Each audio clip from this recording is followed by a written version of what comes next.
Halo sahabat Merdeka, berjumpa dengan saya Lulu Handayani dalam Top News Rabu 10 Juni 2026.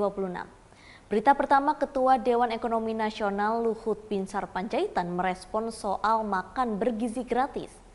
Selanjutnya situasi memanas saat penghuni menghalangi TNI kosongkan rumah dinas di Lenteng Agung. Ketua Dewan Ekonomi Nasional Luhut Binsar Panjaitan menanggapi masalah makan bergizi gratis yang masih belum terselesaikan. Luhut meminta agar masalah tersebut tidak perlu diperdebatkan lagi. Luhut mengatakan perintah Presiden Prabowo Subianto akan terus memonitor, memperbaiki, mengevaluasi pengelolaan SPPK. Ia menambahkan pihaknya melakukan penelitian terkait MBG. Ya sudah tadi Pak Dede sudah jelaskan, kita banyak sekali anunya dan tidak perlu terlalu berkhawatir berlebihan. Ya, kita perbaikin di sana sini. Dari digital ini akan saya kira menjawab deep state concernnya Presiden itu akan terjawab banyak dengan sini. Tadi saya laporkan secara khusus mengenai itu. Karena apa? Misalnya kami sudah coba dengan OSS, itu 1.600 halaman dibaca hanya 30 detik oleh AI dan sudah langsung dengan komentarnya.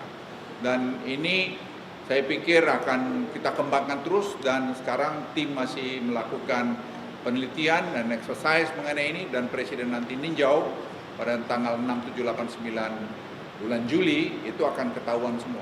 Tapi dari sekarang kami sedang melakukan tadi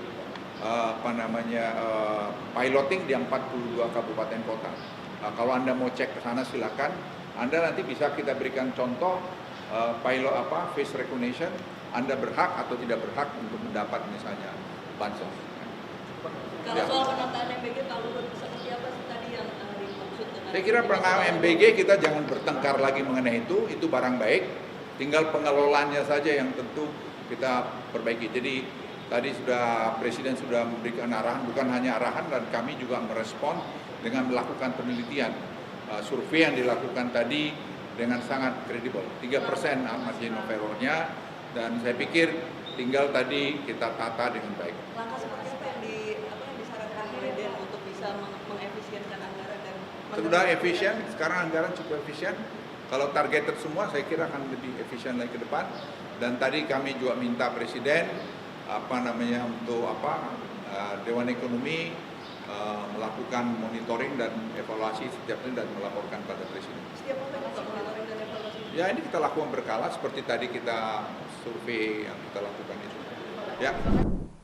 Puluhan anggota TNI AD mengosongkan rumah ex Zeni Konstruksi atau Zikon di RW 10 Lenteng Agung, Jakarta Selatan pada Selasa 9 Juni 2026. Pasukan TNI AD mendatangi rumah warga yang diklaim sebagai rumah dinas. Warga sempat menolak kedatangan anggota TNI AD bersama petugas gabungan dari Polri, Satpol PP, dan Dinas Perhubungan. Warga sempat mengadang saat anggota TNI AD melakukan pengosongan. Upaya penolakan turut dilakukan seorang lansia.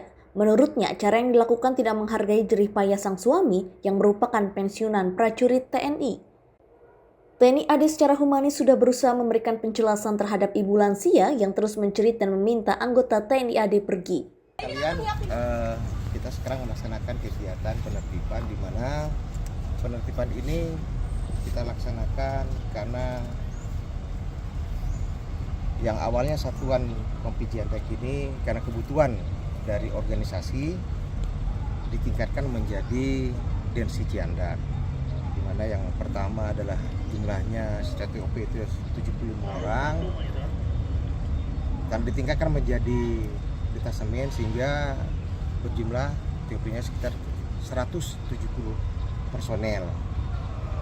Kegiatan ini kita laksanakan diawali dengan sosialisasi yang dilaksanakan pada tanggal 9 Juli 2024 memberikan sosialisasi kepada warga bahwa kita akan melaksanakan peningkatan pengembangan satuan dari Kompi menjadi Densi Janda. Dilaksanakan lagi kedua sosialisasi itu pada tanggal 29 Agustus 2024.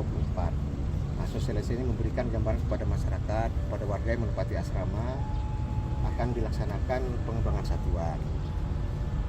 Setelah pelaksanaan sosialisasi dilaksanakan kepada mereka memberikan pemahaman bahwa dengan adanya pengembangan satuan ini pasti membutuhkan sarana prasarana sehingga tempat tinggal prajurit, baik sarana prasarana tempat tinggal dan fasilitas lainnya, sehingga dibutuhkan untuk kegiatan pengembangan, di mana satuan ini sudah memiliki sertifikat, yaitu nomornya adalah 00184,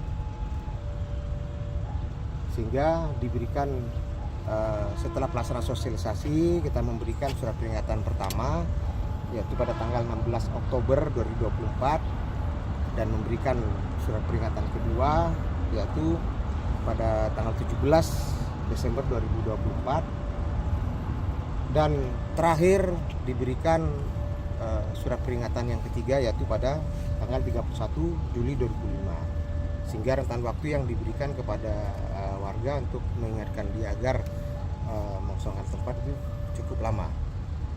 Dan setelah memberikan SP3 itu kita masih memberikan waktu lagi kepada masyarakat untuk melaksanakan pengosongan terhadap tempat tinggalnya. Sehingga dengan adanya kegiatan yang kita lakukan ini, kemarin dari jumlah 152 KK yang awal itu dengan berikan pemahaman ke mereka, sehingga ada 45 KK yang sudah mengosongkan, karena kita memfasilitasi juga ke mereka untuk memberikan mengantar, kemudian fasilitas yang lainnya, sehingga total yang kita akan laksanakan penertiban ini sekarang sisa 107. Dan hari ini kita melaksanakan penertiban karena tempat ini akan kita bangun untuk tempat tinggalnya prajurit, yaitu rusun nanti akan dibangun di situ. Demikian informasi kali ini bersama saya, Lulu Handayani. Simak berita lainnya hanya di Merdeka.com.